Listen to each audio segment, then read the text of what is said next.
nombre es José Palazzo, soy productor de espectáculos, nací en una familia de clase media en el Cerro de las Rosas. De chico tuve la pérdida de un hermano, yo era muy pequeño, y eso con el tiempo y después de verlo con psicoanálisis descubrí que generó en mí una hiperactividad, una sensibilidad especial, una ansiedad especial, porque yo era el que tenía que cumplir las expectativas de dos. Eso, trasladado en el tiempo, me transformó en un tipo hiperactivo.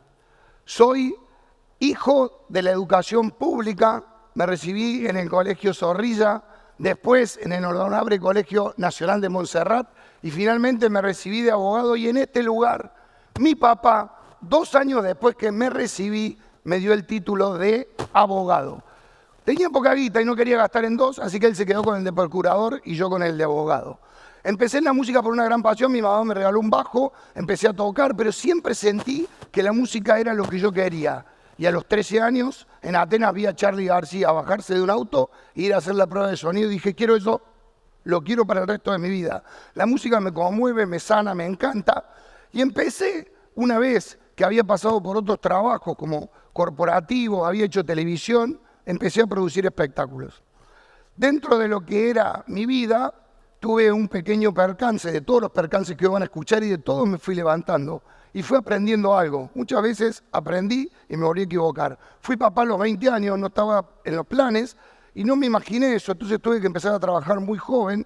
Trabajé como difusor y ahí descubrí que en el trabajo a veces, además de talento, hay que tener amigos, porque trabajaba para una compañía discográfica que el hijo se vino a vivir a Córdoba y duró una semana en el puesto. No es que era malo, no era el hijo del dueño. Entonces empecé a pensar que la música era una de las cosas que me encantaban, pasé por distintos trabajos y hice mi primer show. Había ahorrado $6.000, íbamos a cambiar el auto, tenía un Citroën que me había regalado y yo pensaba ir como un autito más alta gama, ¿no? El Citroën tenía un alambre para acelerar. Hicimos un concierto de Marky Ramone and the Intruders. Nunca me voy a olvidar que dije, un Ramón en Córdoba explota, me hago rico, voy a comprar 2 autos, no uno solo. Llegó la hora del show, fueron 29 espectadores más 2 invitados, 32 con Tosadec más o menos en la municipalidad. Y mi mujer se había puesto un stand para vender sándwiches. Entonces, y además la gente esa no comía sándwiches. Estaban todos los sándwiches en el stand. Pasó el concierto, perdimos los $6.000 que habíamos ahorrado para comprar el auto y a la semana vuelvo del trabajo todo estresado y mi mujer me dice, escúchame, ¿vamos a vivir de esto? Le digo, escuchá, yo te voy a decir una cosa, estoy seguro que esto lo vamos a mejorar. La semana, con la cantidad de sándwich que tenemos en la heladera, la tenemos cubierta, así que pensemos la semana que viene cómo lo resolvemos. Me fui a lo del perro, que era un amigo mío, que tenía una disquería muy influyente en Córdoba y que hacía muchos shows, de esos shows que a mí me encantaban. Y le dije, perro, la única forma en la que cuando nos peguemos un palo no nos muramos es que hagamos varios shows al mes o varios shows al año. Y nos propusimos esa idea en el 98 y programamos artistas de los que éramos amigos y conocidos como Los Piojos, Divididos, Las Pelotas y empezamos a hacer un concierto por mes y algunas rarezas. En esta misma sala hicimos Andy Summer, hicimos Rick Wayman, hicimos King Crimson, acá en este mismo escenario Los Fabulosos Cadillacs, Fito Solo Piano. Entonces, cuando nos iba mal con algún show, a lo largo de los otros shows, y empecé a darme cuenta que empresarialmente uno podía hacer lo que le gustaba de vez en cuando para perderse unos mangos dándose un gusto, pero que la música iba creciendo. Al tiempo, cuando ya la productora estaba un poquito consolidada, tenía 2 años, me llama mi padre una noche y me dice, venite a casa. Bueno, eran la única persona, a él y a mi mamá, que les atiendo el teléfono en cualquier horario, en cualquier momento. Llego, estaba mi papá con un señor que era Julio Marvis, para el que no lo conoce, fue el inventor del grito aquí Cosquín, un gran tipo, hizo varias películas sobre el folclore nacional y trató de llevar la bandera del folclore al mundo. Estaba ahí el tipo con un saco pintoresco, el saco verde, camisa marrón, corbata amarilla, mi viejo que es todo formal al lado de él, era pintoresco. Entonces lo veo y estaban estos dos como entusiasmados. Mi viejo se había complotado con Julio Marvis y Julio Marvis dice, vos tenés que hacer un festival de rock. Ah, no me diga. Sí, en la Plaza Próspero Molina, porque nosotros vamos a hacer el Festival de Folklore y tenés que hacer un festival de rock en la Plaza Próspero Molina la semana siguiente para utilizar los recursos que hay disponibles. Me fui a mi casa y dije, mi viejo cayó en las drogas, ha empezado a beber, se juntó con este mamarracho y me proponen cosas que solo son de un lunático. Pero al otro día me levanté en la mañana, me acordé que mi padre no bebe, no toma drogas. Y Julio Marvis tampoco. Entonces quizás la oferta había sido verídica. Me junté con mi socio y le dije, hagamos un festival en la Próspero Molina. Agarramos un Excel. Yo no soy bueno con los Excel, pero mi socio sí, me dijo, perdemos una fortuna. Descartado el proyecto. Y a los 2 meses, en un aeropuerto, ya Julio Marvis con un saco violeta, ponele, no sé qué, lo vi como 14, me traté de esconder entre las sillas. Cuando venía Julio me dice, ¿tenés listo el festival? Sí, le digo, ya está listo. Bajé del avión y salí cagando y lo fui a ver a Killing, que era el manager de los Divididos, porque Divididos acababa de sacar un disco que incluía El Arriero. El Arriero es un tema de Atahualpa Yupanqui y los Divididos se volvieron locos con la idea de copar el escenario Atahualpa Yupanqui de la Próspero Molina para contar una historia tan linda como El Arriero, pero versión rock. Armamos la grilla, los piojos nos avisaron, todos los artistas que decíamos que tocaran estaban ese día, pero no vendimos muchas entradas, vendimos solo 3.000 entradas. Estaban los nervios de la producción, el trabajo de la producción, pero había un nervio mucho mayor que era que no íbamos a llegar a agarparle a todos. Uno de los socios va a la puerta del estadio, que es el anfiteatro Próspero Molina, teníamos que cortar las esquinas, con una caja registradora de metal, de esas pequeñas de almacén que apretaba el botón, y tenía 300 entradas. Y a las 3 de la tarde sucede el milagro, me llama y me dice, trae seguridad porque hay 3 cuadras de cola. Sin redes sociales, sin pauta publicitaria, sin medios de comunicación, la gente se apropió del festival y de Ushuaia a La Quiaca vinieron y fue un festival maravilloso. Empezamos a trabajar inmediatamente para el año siguiente y el 20 de diciembre se va de la Rúa en helicóptero. Los sponsors volaron por los aires, los gerentes de marketing lo habían despedido, pero en el acto. No teníamos sponsor, no teníamos recursos, no teníamos nada y no teníamos la policía porque había estado de sitio. El 6 de enero nos dicen, se puede hacer el festival, lo pusimos en marcha y durante 4 años en la Plaza Próspero Molina hicimos el Cosquín Rock. En ese momento yo ya estaba como malentonado y decido hacer Bob Dylan, que hace 5 años lo perseguía Bob Dylan. Cuando lo logro encontrar, lo convenzo para que vaya al Mario Kempes, no vendíamos las entradas, tribuna del Mario Kempes, más chiquito el Mario Kempes, ya el escenario estaba en el banco de suplente. Y ya me di cuenta que no iba a funcionar Bob Dylan. Entonces lo pasamos al Orfeo, hicimos el show de Bob Dylan, ni lo veía Bob Dylan, ni lo conocía Bob Dylan, ni siquiera lo quise escuchar a Bob Dylan.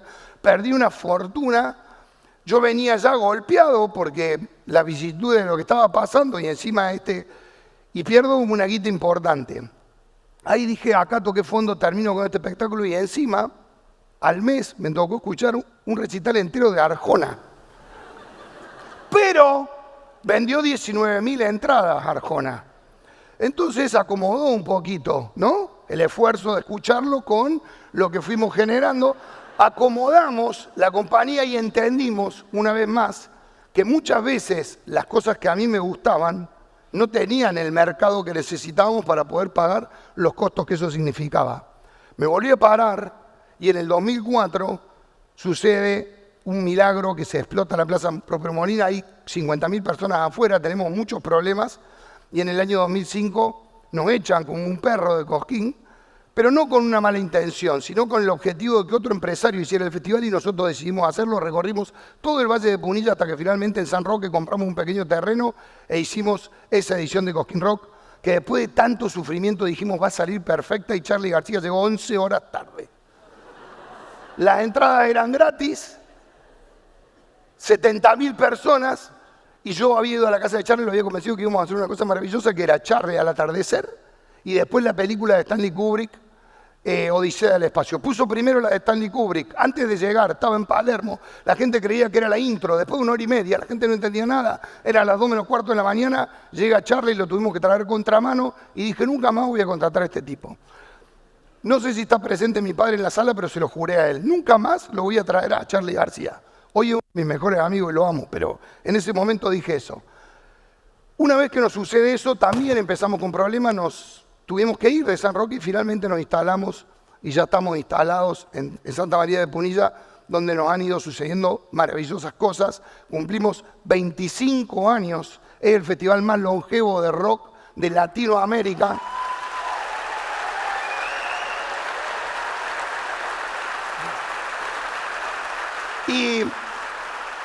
Y cuando uno ve en el tiempo, se da cuenta de que fue un caerse y levantarse, entender lo que te había pasado. Y yo siempre decía, pero si yo sabía que me iba a pasar eso, ¿por qué lo hice de nuevo? Entonces, despasionándome, empecé a aprender que hay cosas que me gustan.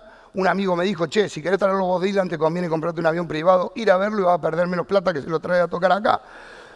Pero la cosa que a mí me encantó y que me llevó a entender que muchas veces el tropezar está en la pasión, fue que un día Charlie me dijo que quería hacer un proyecto en el Teatro Colón.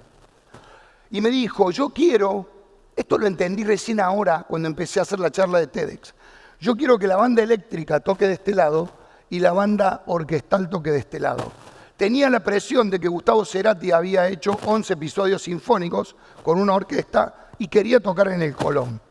El jefe de gobierno porteño nos autoriza a tocar en el Colón, nos ayuda en un montón de cosas, pero el director del Colón no quería saber nada con que Charly García fuera a tocar al Teatro Colón.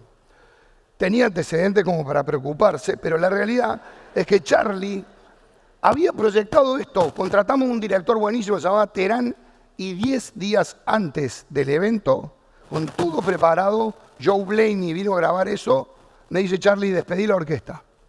¿Cómo? Despedí la orquesta. Me tomé un avión, me fui volando, estaba furioso Charly, daba vuelta en el circo y decía, nadie me entiende. Me caigo, me levanto y nadie me entiende, nadie me ayuda, nadie entiende lo que quiero hacer. Yo tampoco entendía. Entonces, había escrito un libro sobre líneas paralelas que teníamos que entregar en Editorial Atlántida y me dice, ahí está el libro. Y lo había dejado en una estufa el libro. Y el libro estaba todo con plástico, stickers, todo como Charly iba haciendo. Entonces, toda la punta había quedado derretida. Y yo tenía que ir a ver a los capos de Editorial Atlántida y decirle, acá está el libro de Charly que ya le pagaron. Con todo ese estrés encima, lo llamo al director del Colón y el director del Colón me dice, hay un director musical muy bueno que te lo va a resolver en una semana. Pero Charly no quería una orquesta, quería solo una parte de la orquesta. Por una cuestión de sindicatos no puede tocar una parte, puede tocar esto. Hay como una fórmula de eso. Charly entendió de que iban a tocar estos músicos acá y acá su banda. Preparamos todo, escenografía divina, las dos líneas paralelas que tenían mucho que ver con lo que el padre le había enseñado a Charly. Y empezaron los problemas burocráticos, que se podía, que no se podía, que el sindicato, que no subo el telón, que sí lo bajo. Todas cuestiones que hacen a los teatros públicos en algunos casos, pero finalmente hicimos el show. Y cuando volvíamos, Charly le encanta andar en limusina. Entonces volvíamos en la limusina, yo tenía un estrés, me quería morir, todo. Y Charly volvía con un entusiasmo bárbaro, ¿no? Estábamos tomando un copete con Charly. Y Charly me dice, mirá todo lo que tuvimos que pasar. ¿Vos creés que alguien sabe quién era el ministro de Economía de Mozart? Nadie va a saber quién era el jefe de gobierno y quién era el director del Teatro Colón cuando nosotros hicimos estas líneas paralelas. Para vos, Lucas, querido.